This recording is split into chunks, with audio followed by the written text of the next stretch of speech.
Hi, I'm John Buckman. My presentation is going to be about building a business model on top of the chaos, the beautiful chaos that is peer-to-peer production. And the point I'm going to be making in this presentation is that when ordinary people can create without having to ask permission, without fear of retribution by rights holders through lawsuits, beautiful things happen and business models can be added to it.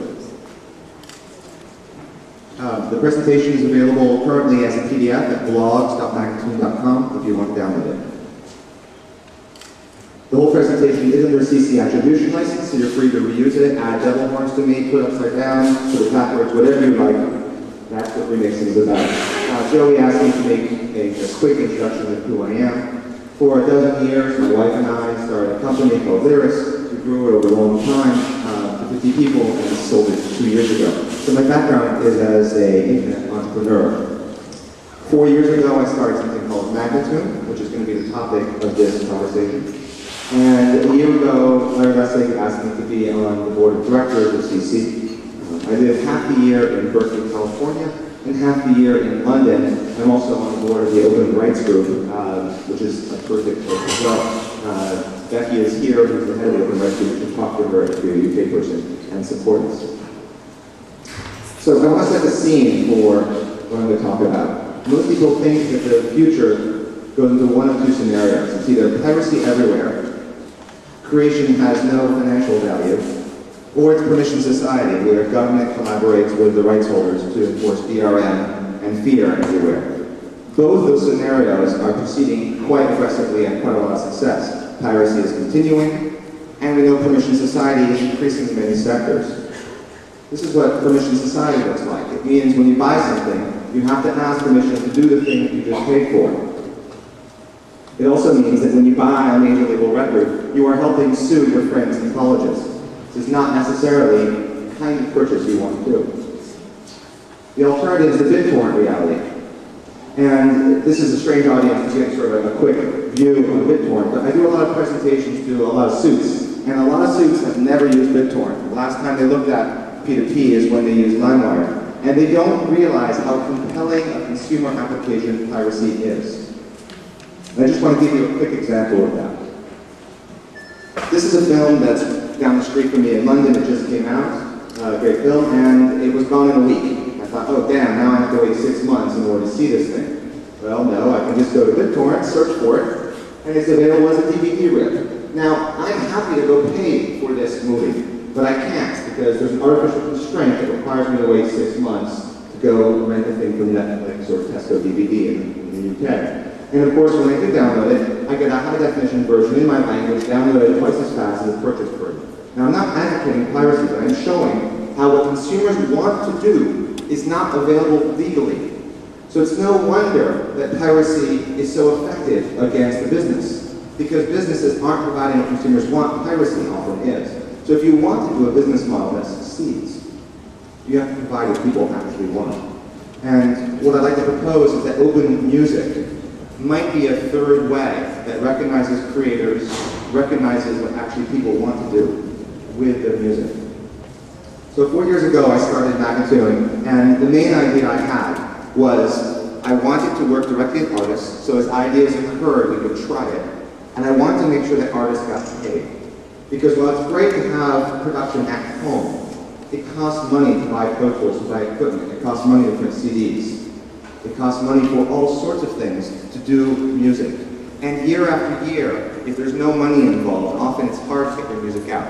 And there are success stories like Star Wreck.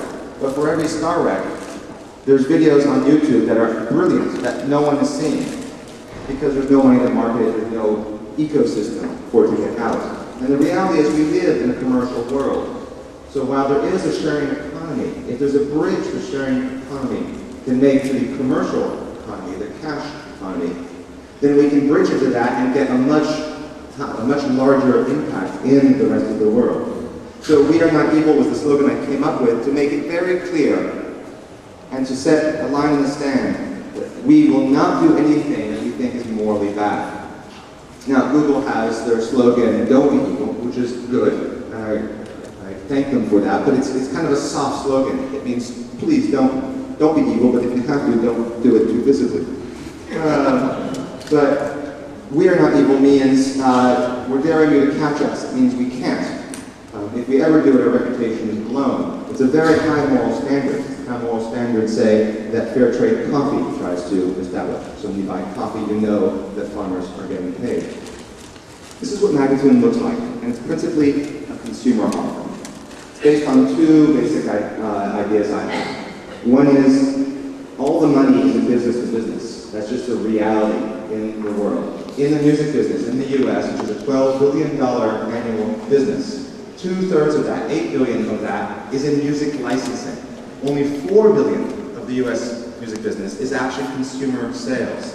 So when you think about that, you realize that what the music business really is doing is building fan base and branding, and then selling that brand, that package, in many different ways. Sometimes it's on a CD, sometimes it's a Nike commercial, sometimes it's a movie soundtrack. But furthermore, the money you make from licensing is pure profit. So that was the business model. At the same time, if I went out there and went yada yada, licensing, no paper would ever write about me, and it's not exciting, and I couldn't build demand. So the idea behind Magnitude was to have a consumer experience that used Creative Commons on all the MP3s that are on the site to get extremely wide distribution, to build a fan base, to get people to give us a chance. And we would sell those files for people who wanted to buy a higher quality, but would especially make our money through licensing. So if you're a consumer, you come to the site, you click play, and you listen. And this is what the experience looked like. You click classical, and you get a list of artists.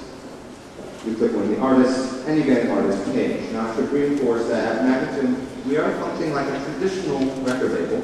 By that I mean you get about 400 CDs a month. And from those, we pick the 10 to 20 that we think are completely amazing.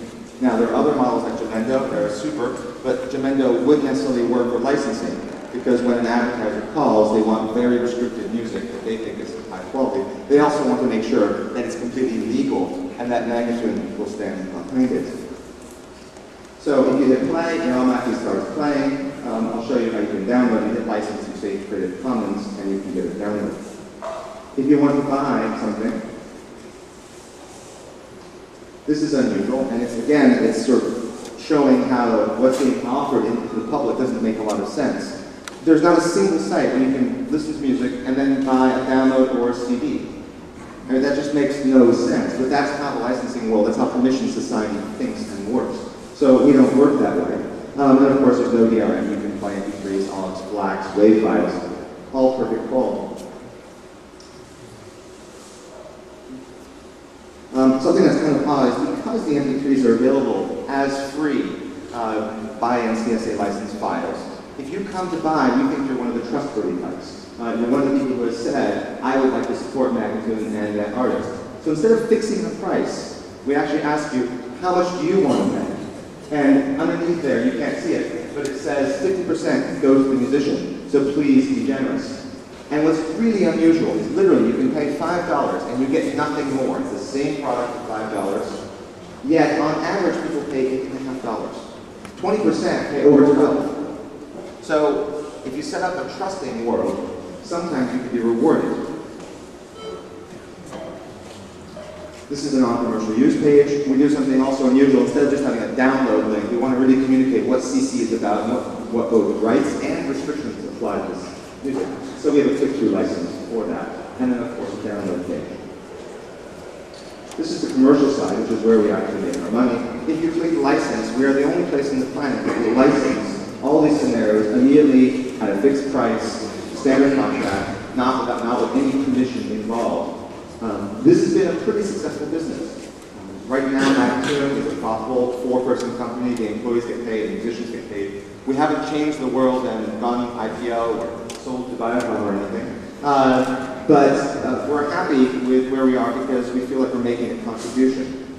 Over 1,000 independent films have licensed our music. Now, sadly, because distribution is controlled by a very narrow funnel, only 2 of those films have actually gone global. But nonetheless, all those films got made legally and cheaply in a sharing way. If you license, we ask you a bunch of questions, and it's fairly straightforward. Now, here's an example of the commercial world getting very interested. Renault Megane came out with this car, or Renault came out with a car called Megane, and it's a kind of a small, boring little car, nothing especially exciting. And Renault went to their agency and said, please, can you figure out how to make this car sexy to young people? And the ad people scratched their head, and they said, we know, we'll make it the MP3 car. So we'll put an MP3 hard drive in, we'll fill it with music, and we'll license music from the labels. And they went to every record label they could find, and no one would license music to put in a car. What they told them is they said, oh, a 30 gig hard drive, that's 30,000 songs. We'll sell it to you at a 30% discount. That'll be 20,000 euros per car. They were thinking about 1/100th of that. Not to mention Renault was pretty hip, or they added easy, and they wanted to put a USB key in. So when you drove the car off, you had all the music you wanted, and you could stick a USB key in, anything you like, and take it to your computer. So the car would become actually a kind of hub for music. It was a place where you discover music, which I think is a great idea.